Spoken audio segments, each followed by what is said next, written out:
Assalamualaikum warahmatullahi wabarakatuh. Alhamdulillah. Alhamdulillahilladzi an'amana bitaufiqi wal hidayah wa nasta'inuhu bihaulihi wa quwwatihil qawiyyah. Ahmaduhu subhanahu wa ta'ala wa ashkuruhu ala jami'i ni'amihi zahiran wa batinah. Wa asyhadu an la ilaha illallah wahdahu la syarikalah syahadatan tunji qailaha min ahwali yaumil qiyamah. Wa asyhadu anna sayyidana Muhammadan abduhu wa rasuluhul mab'utsu ila sairil ummah.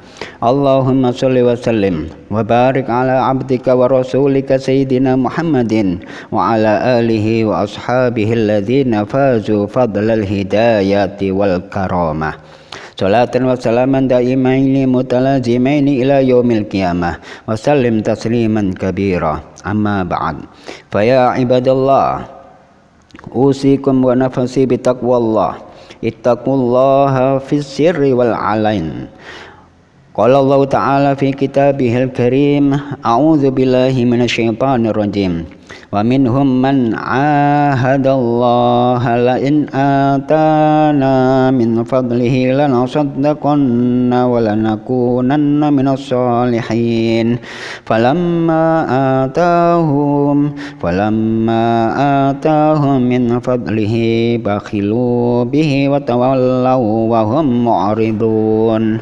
Shadaqallahul azim. Ma'asyiral muslimin rahimakumullah. Kesempatan yang baik ini marilah kita senantiasa bertakwa kepada Allah. Takwa yang bisa merubah sikap kita dari kebiasaan yang tidak baik menjadi kebiasaan yang baik, dari yang malas menjadi rajin, sehingga kita bisa rajin mengerjakan segala perintah dan menjauhi segala larangan-larangannya. Di samping itu marilah kita bersyukur kepadanya atas limpahan rahmat, nikmat dan taufik serta hidayahnya yang telah dianugerahkan kepada kita sehingga kita bisa menyempatkan waktu menghadiri panggilannya yang berupa sholat Jumat seperti yang akan kita laksanakan di siang hari ini.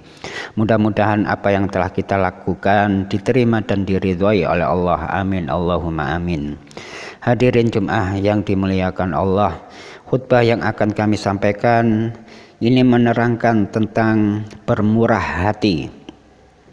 Sebagian dari manusia itu ada yang pernah berjanji dengan Allah bahwa apabila dia diberi anugerah oleh Allah kelak akan mensedekahkan sebagian darinya. Tetapi setelah diberikan anugerah oleh Allah, dia kikir dan berpaling serta membelakangi kebenaran. Sebagaimana yang telah Allah firmankan, a'udzubillahi minasyaitonir rajim.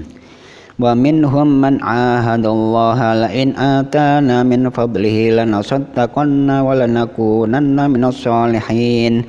Falamma atahum min fadlihi bakhilu bihi wa tawallaw wa hum mu'ridun. Shadaqallahul azim. Yang artinya, dan di antara mereka ada orang yang telah berikrar, berjanji kepada Allah, seandainya Allah memberikan sebagian karunia-Nya kepada kami, pastilah kami akan bersedekah dan pastilah kami termasuk orang-orang yang soleh. Maka setelah Allah memberikan sebagian dari karunia-Nya, mereka kikir dengan karunia itu dan berpaling, dan mereka memanglah orang-orang yang selalu membelakangi kebenaran. Surat At-Taubah ayat yang ke-75 sampai ke-76. Kesimpulan ayat tersebut memberikan pengertian kepada kita bahwa orang yang kikir itu sebelum diberikan anugerah oleh Allah, dia berjanji akan mensedekahkannya. Tetapi setelah diberikan anugerah kepadanya, malah dia kikir dan berpaling dari kebenaran. Hadirin jamaah Jum'ah yang dimuliakan Allah, dalam hadis tersebut ada hadis yang diriwayatkan oleh Aisyah radhiyallahu an bahwasanya Rasulullah SAW pernah bersabda, as-sakha'u sahjaratun asluha fil jannah wa ahsanuha mutadaliyatun fit dunya. Faman ta'allaqa bi husnin minha adathu ilal jannah. Wal bukhlu syajaratun asluha finnar wa hasanuha mutadaliyatun fid dunya. Faman ta'allaqa bi husnin minha adathu ilan nar. Al-hadis. Jadi perjalanan Rasulullah SAW kedermawanan itu bagaikan sendiri yang akarnya di dalam Rasulullah SAW dan dahan-dahannya pasti bergantungan di dunia. Tidak akan siapa yang terjadi sebagaimana jalannya sebagian dari tangkainya, atau berjalan ia akan menariknya ke surga. Tetapi apabila menurut kehendak Allah, sifat kikir sesingkat apapun bagaikan pohon yang akarnya di dalam melaksanakannya, dan dahan-dahannya yang bergantung di dunia menurut kehendak kita, barang siapa bermenit dengan sebagian dari dahannya, maka ia akan menariknya ke neraka. Hadirin jamaah Jumat yang berbahagia, kesimpulan dari yang sebaik-baiknya sisa-sisa hidup pengertian kepada kita bahwa sisa-sisa hidup kita ini untuk memperbanyak amal perbuatan yang baik itu diumpamakan siapa tahu seperti kita akan kedatangan masa di mana masa itu akarnya ada di dalam surga, ada seseorang yang di pagi hari beriman berada di dunia, dan kemudian di petang hari bergantung dengan sebagian dari dahan itu, dan di pagi hari menjadi orang yang berdermawan beriman, maka dia telah menjual agamanya dengan harta benda. Tetapi sebaliknya, atau kemewahan dunia itu diumpamakan Rasulullah SAW yang akarnya di dalam neraka, dan dahan-dahannya itu pun ada di dunia.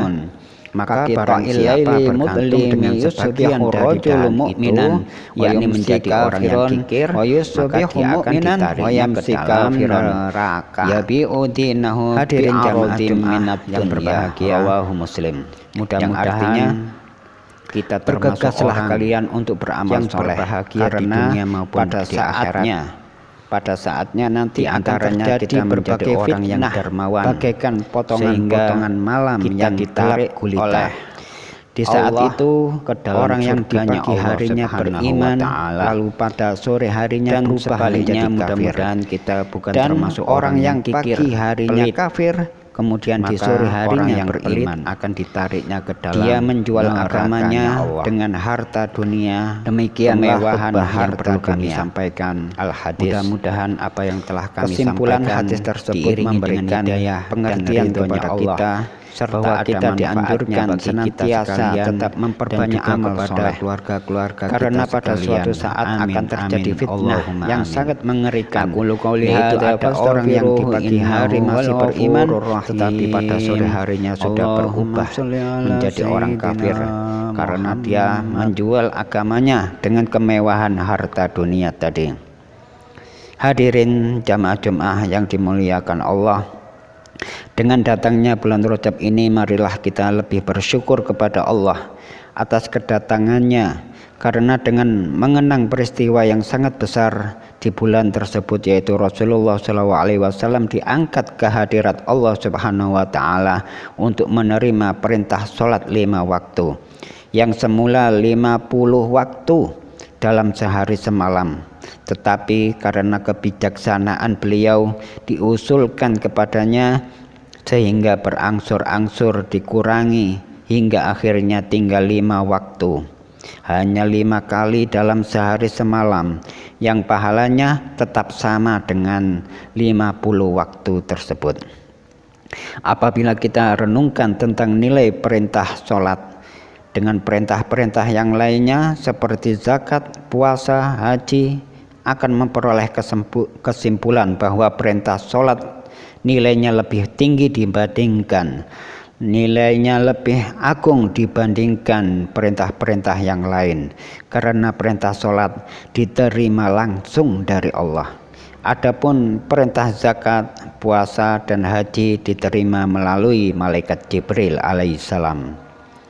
Dalam melaksanakan perintah sholat maupun perintah lainnya, agar kita merasa ringan dalam mengerjakannya, hendaklah kita anggap sebagai kebutuhan kita sendiri, dan jangan dianggap sebagai beban, sebagai kewajiban, karena apabila dianggap sebagai kewajiban akan merasa berat jadinya. Tetapi apabila kita anggap sebagai kebutuhan hidup kita, sholat itu merupakan kehidupan kita, sholat itu merupakan kebutuhan kita, maka akan terasa ringan untuk mengerjakannya. Karena merasa butuh terhadap pahalanya tersebut, karena merasa pahalanya itu sangat penting bagi kita, amal kita untuk bekal nanti di akhirat. Adapun mengenai contoh sebelum Rasulullah SAW diisrokan, beliau beroperasi, beliau dioperasi oleh malaikat atau dibersihkan hatinya, menandakan dan mencontohkan kepada kita apabila kita akan mengerjakan sholat, kita harus membersihkan hati kita terlebih dahulu, membersihkan hati kita dari kesibukan dunia karena akan menghadap Allah. Sebagaimana Rasulullah SAW akan menghadap kepada Allah untuk menerima perintah sholat. Kesimpulan terakhir, Rasulullah SAW di Isra Mi'rajkan untuk menghadap Allah Subhanahu wa Ta'ala untuk menerima perintah sholat 5 waktu, dan sholat tersebut merupakan mu'rajnya semua orang Islam. Jadi ibaratnya kalau kita melakukan sholat diibaratkan seperti kita menghadap langsung kepada Allah Subhanahu wa Ta'ala. Mudah-mudahan semua sholat kita, amal kita diterima oleh Allah Subhanahu wa Ta'ala, dan dianjurkan kalau kita kepingin sholat kita diterima oleh Allah, kita usahakan sholat untuk berjamaah. Jangan menyia-nyiakan sholat berjamaah, karena sholat berjamaah adalah salah satu merupakan diterimanya sholat kita. Hadirin jamaah Jumat yang berbahagia, demikianlah khutbah yang bisa kami sampaikan. Mudah-mudahan apa yang telah kami sampaikan diiringi dengan hidayah, taufik dan ridhonya Allah, serta ada manfaatnya bagi kita sekalian, bagi keluarga kita sekalian, dan kaum muslimin muslimat. Amin amin Allahumma amin. Aqulu qouli hadza fastaghfiruhu innahu wal ghafurur rahim. Allahumma shalli